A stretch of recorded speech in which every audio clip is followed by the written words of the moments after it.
له الحمد الحسن والثناء الجميل والصلاة والسلام على أشرف المرسلين وعلى آله وصحبه أجمعين أما بعد رب اشرح لي صدري ويسر لي أمري واحلل عقدة من لساني يفقه قولي وما توفيقي إلا بالله عليه توكلت وإليه أنيب.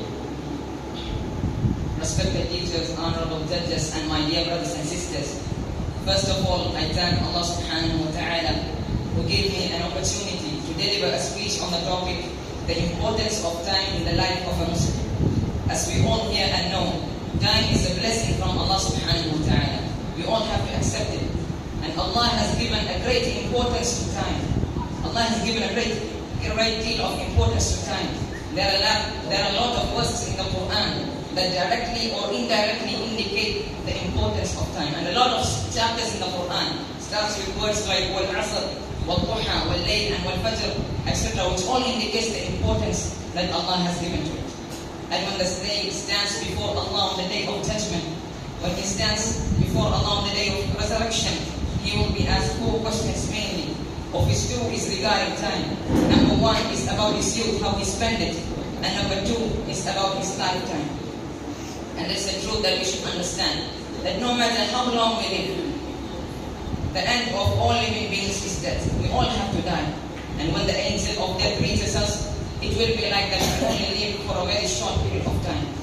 The great Imam Al-Hasan Al-Basri rahmatullahi alayhi, he says regarding time, that there never comes a dawn except that it says, O mankind, here I am, a new creation, a witness over your deeds. So use me wisely and remember, if I am able to pass by, I will never return until the day of judgment.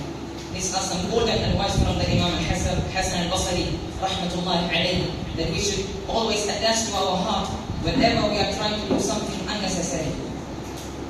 Because time is something that passes really quickly, and once it goes away, we can never take it back. It is considered as the most precious thing that a man owns. And Allah subhanahu wa ta'ala says in the Quran, وَإِذَا مَرُّوا بِاللَّغْوِ مَرُّوا كِرَامًا, that the worshippers of the Most Merciful, the Ibad al-Rahman, when they pass by those who are wasting their time, that worshipping that which is unnecessary, those who are wasting their time that which is futile, they don't waste their time with them. They don't do unnecessary stuff with them. Rather, they just pass by. So you value your time. The Prophet sallallahu alayhi wa sallam says in the hadith, نِعْمَتَانِ مَغْبُونٌ فِيهِمَا كَثِيرٌ مِنَ النَّاسِ الصِّحَّةُ وَالْفَرَاغُ. 2 gifts many people are deceived regarding. Number 1 is good health. And number 2 is free time. Your time that you just wasted, you have to find an answer for it in front of Allah subhanahu wa ta'ala. You know, there's a word that we hear a lot today in gatherings and functions, especially among the youth. They say, let's kill time. I mean, that's the exact word they use, kill time. You have to understand that this is something very serious. Allah subhanahu wa ta'ala has given a great importance to time. As already mentioned, the Prophet sallallahu alayhi wa sallam says, many people are deceived regarding their free time. So a believer who understood the importance of free time, should stay away from everything that is futile and from everything that is unnecessary. So how do you actually utilize your time so that you can get closer to Allah subhanahu wa ta'ala? Using your free time will get you closer to Allah subhanahu wa ta'ala, because free time is something that Allah created. And to get closer to Allah using your free time, you have to first understand that, as we all know, time is of 3 types, past, present, and future. And as a Muslim, we have to consider all 3 equally. Take your past, for example.